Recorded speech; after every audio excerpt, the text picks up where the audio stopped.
வீர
வணக்கம் வீர வணக்கம் வீர வணக்கம் வீர வணக்கம் எங்கள் தோழர் ஆரஞ்சவுக்கு வீர வணக்கம் வீர வணக்கம் நாள் முழுவதும் உழைக்கும் மக்கள் விடுதலுக்காக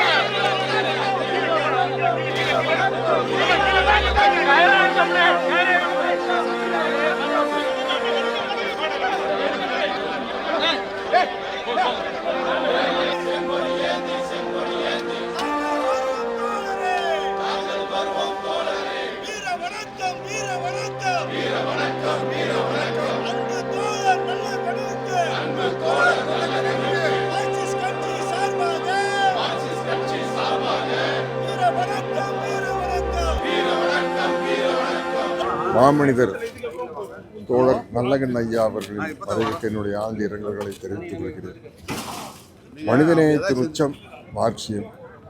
அந்த மார்க்சியத்தை கடைசி வரை ஒரு செகண்ட் கூட விசகாமல் கடைப்பிடித்தவர் மாமனிதர் நல்லகண்ண ஐயா. அவர் கூட நிறையா நிகழ்ச்சிகளில் கலந்துக்கக்கூடிய வாய்ப்பு எனக்கு கிடைச்சது. மதுரையில் நடந்த கம்யூனிஸ்ட் மாநாட்டில் அவரோட கலந்துருக்கிறேன்.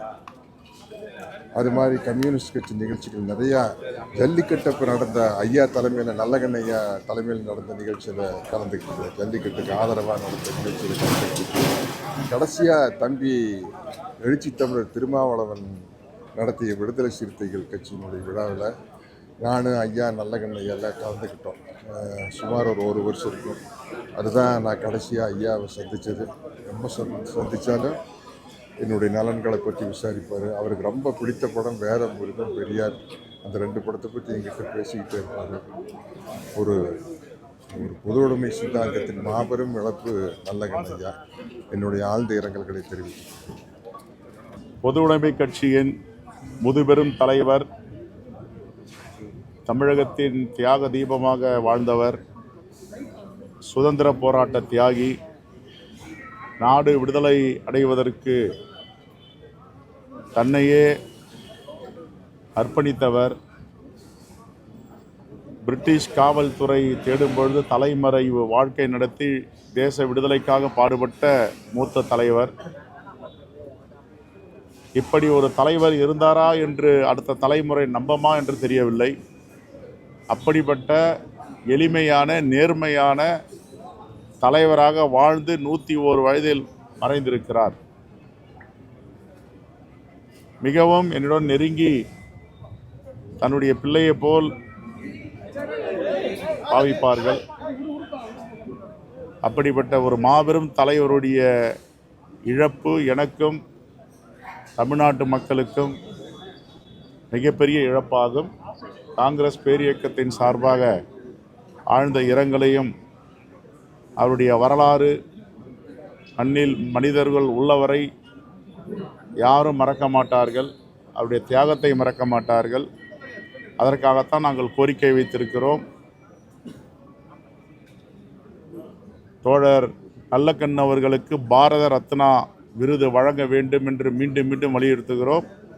நாடாளுமன்றத்திலும் எங்களுடைய நாடாளுமன்ற உறுப்பினரிடம் நாடாளுமன்றத்தில் பேச வைப்போம். தோழர் நல்லகண்ண அவர்களுக்கு பாரத ரத்னா விருது வழங்க வேண்டும் என்று நாடாளுமன்றத்திலே வலியுறுத்துவோம். தமிழக அரசு மரியாதை அறிவிச்சிருக்காங்க. வரவேற்க தகுந்தது. அவருக்கு அரசு மரியாதை கொடுக்கவில்லை என்றால் வேறு யாருக்கு கொடுக்க முடியாது. மாண்பு முதலமைச்சர் அதை சரியாக செய்வார் என்று எங்களுக்கு நம்பிக்கை இருந்தது, அதை செய்திருக்கிறார். என்று சொல்வதை விட மக்கள் நெஞ்சங்களிலே நிறைந்தார். அவரை போற்றாதவர்கள் தமிழ்நாட்டில் கிடையாது. காரணம், அவர் கொள்கையை ஏற்காதவர்கள் கூட அவருடைய பண்பாலும் அவருடைய தன்னல மறுப்பாலும் ஈர்க்கப்பட்டவர்கள். அவருடைய வாழ்வு என்பது சமரசமில்லாத ஒரு போராளியினுடைய வாழ்வாகும். எப்படி ஒரு போராளி எந்த விதமான பலனை எதிர்பார்க்காமல் அடக்குமுறை அம்புகளையெல்லாம் தியாக தழும்புகளாக தன் ஏற்றுக்கொண்டு ஒரு புதிய வரலாற்றினுடைய பொன்னேடாக அவர் திகழ்ந்து கொண்டிருக்கிறார்கள். அவர்கள் பிறந்த ஆண்டில்தான் கம்யூனிஸ்ட் கட்சியும் பிறந்தது இந்தியாவிலே.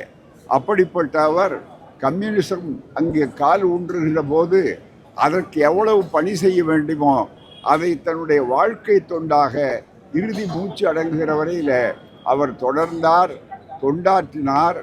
வாழ்க்கை முடியவில்லை, வரலாறாக மாறி இருக்கிறார்கள். எனவே அவர் விட்ட பணியை தொடர்வதும் அவர் கண்ட ஒரு ஜனநாயக மக்களுக்கு எளிமையான ஒரு ஆட்சியும் தெளிவான ஒரு மீட்சியும் கிடைக்க வேண்டும். எல்லோருக்கும் எல்லாம், அனைவருக்கும் அனைத்தும் என்ற தத்துவத்திற்காக உழைக்கின்ற அந்த மார்க்சிய பார்வை அவருக்கு மூச்சுக்காற்றாக இருந்தது. அந்த வகையில்தான் அவர் எல்லோருக்கும் நண்பர் என்றாலும் கொள்கையிலே விடாப்பிடியாக இருந்து வழிகாட்டிய ஒரு மாவீரர்.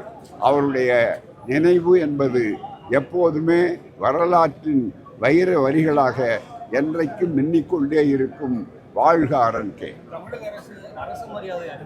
தமிழக அரசு இப்படிப்பட்ட தலைவர்களுக்கெல்லாம் மிக சிறப்பான வகையில் அங்கீகரிப்பதுதான் திராவிட மாடல் ஆட்சியினுடைய தனித்தன்மையாகும். அதுவும் ஒப்பற்ற முதல்வராக இருக்கிற நம்முடைய முதல்வர் அவர்கள் அவருடைய தொண்டை அடையாளம் கண்டு சங்கரையா அவர்களுக்கு அடுத்தபடியாக அவருக்கு தகைசால் தமிழர் என்ற சிறப்பை அன்றைக்கு சொன்னார்கள். இன்றைக்கு உடனடியாக அறிவித்தார்கள். அரசு மரியாதையோடு அவருடைய உடல் மிகப்பெரிய அளவு அடக்கம் செய்யப்படும் என்று சொன்னார்கள். எனவே அத்தகைய அறிஞர்களை, புலவர்களை, தொண்டு ஊழியம் செய்யக்கூடியவர்களை, உடல் உறுப்பு கொலைகளை கொடுக்கிறவர்களையெல்லாம் அடையாளம் காட்டுகிற ஒரு நல்லரசின் கீழே அவர்களுடைய பிரிவு, இயற்பிரிவு நடந்திருக்கிறது என்றால் அந்த மரியாதைக்கு உரியவர்கள் எப்படிப்பட்டவர்கள் என்பதை விட அந்த மரியாதையை தருகின்றவர்களும் எப்படிப்பட்ட மனிதாபிமானிகள் என்பதை இந்த நிகழ்வு தெளிவாக மற்றவர்களுக்கு எடுத்துக்காட்டாக அமையும். இந்தியாவிலேயே இப்படி தலைவர்களுக்கும் தொண்டர்களுக்கும் தோழர்களுக்கும் அடையாளம் கண்டு செய்கின்ற ஒரு அரசின் கீழ் அவர் இருந்தார் என்பதுதான் அவருக்கும் பெருமை, அரசுக்கும் பெருமை, மக்களுக்கும் பெருமை. அரசியலில் நேர்மை, பொது வாழ்வில் தூய்மை, கொண்ட கோட்பாட்டில் உறுதி, இவை அனைத்திற்கும் மறுபெயர் ஐயா நல்லக்கண்ணு அவர்கள். காமராசர், கக்கன், நல்லக்கண்ணு ஐயா என்று ஒழுக்க சீலர்கள் நிறைந்த இந்த அரசியலில் கடைசியாக நம்மோடு இருந்தவர் ஐயா நல்லக்கண்ணு அவர்கள். அவரையும் இழந்து நாம் இன்றைக்கு துக்கத்தில் நிற்கிறோம். ஐயா நல்லக்கண்ணு அவர்களின் மறைவு என்பது கம்யூனிஸ்ட் கட்சிக்கு மட்டும் இழப்பல்ல, ஒட்டுமொத்தமான உழைக்கின்ற மக்களின் இழப்பு தான் இந்த இழப்பு. இது பேரிழப்பு. வாழ்கின்ற போது மக்களோடு இருந்த நல்லக்கண்ணு ஐயா மறைந்த பிறகும் தன் உடலை மக்களுக்காக கொடுத்திருக்கிறார்.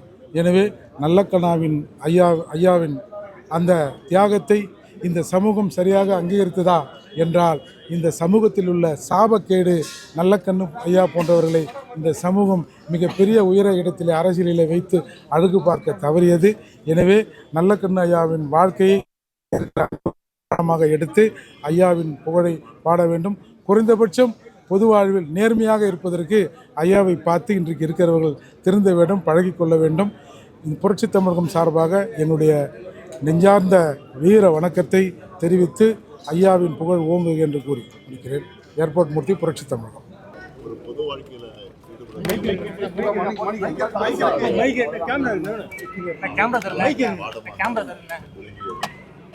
ஆட்டாதீங்க.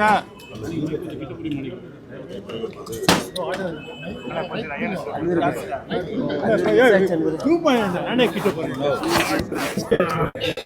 என்ன